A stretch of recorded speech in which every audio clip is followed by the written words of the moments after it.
Chapter 15, A New Betrayal. The second year of school at Church Farm I was brought into the smoking club. I think just about everybody smoked at the school, which was technically not allowed, even though everybody knew we did it. As long as we kept quiet, school officials looked the other way. On Fridays, the boys would take turns walking into town to buy our stash for the week. We would pool our money, and with it the designated buyer would buy a suitcase full of cigarette cartons. Then, after dark, we would go out to the soccer field to have a smoke. When we were done we would sneak our cartons back to our room and put them in our secret cubbies. Every room had a secret hiding place hollowed out in the linoleum floor. They were made by students who had come before us. Somebody had the idea to cut away a square of linoleum, along the lines of the pattern, and hollow out the floor beneath it. That's where we would stash our secrets, like Playboy magazines, pocket knives or cigarettes. That year I was a little older, a little taller, and I was allowed to be one of the cigarette buyers.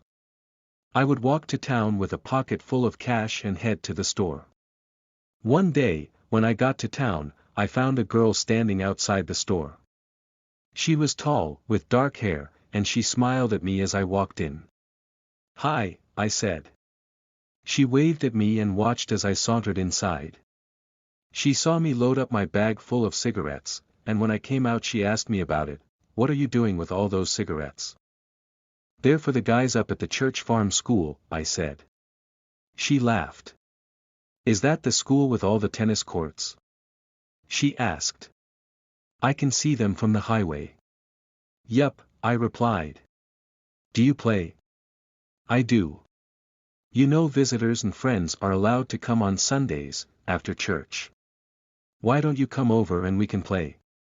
"I never have anybody come on visiting day." "Maybe I will," she said. "I'm Tommy."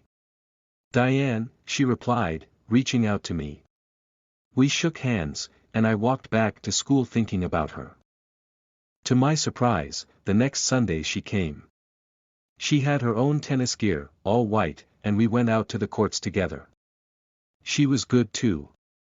We had a fun back and forth, and when she left, she promised to come back the next week. She visited the next 4 Sundays before she finally said, "Next time you buy cigarettes, how about you leave early and come over to my house?" I happily agreed.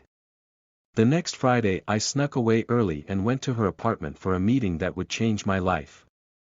The details of that day are going to stay in my private memory, but I will say Diane greeted me with a big warm smile, and I didn't hesitate to come in. Everything about being with Diane felt right. That day I had my first sexual encounter.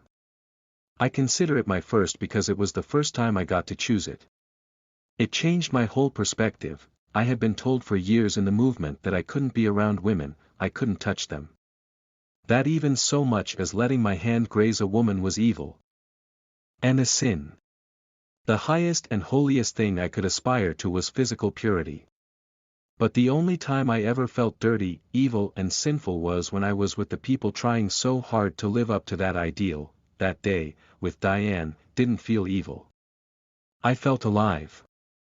I didn't realize how much of the movement's rules I had taken in. I knew I wasn't allowed to touch women in front of them, but I had internalized that rule. Even when not under their gaze, keeping away from women felt right. When I first touched Diane I had to fight through what they had told me. That moment got me thinking about my life and all that the members of the movement had told me, and I began to think it had all been a lie.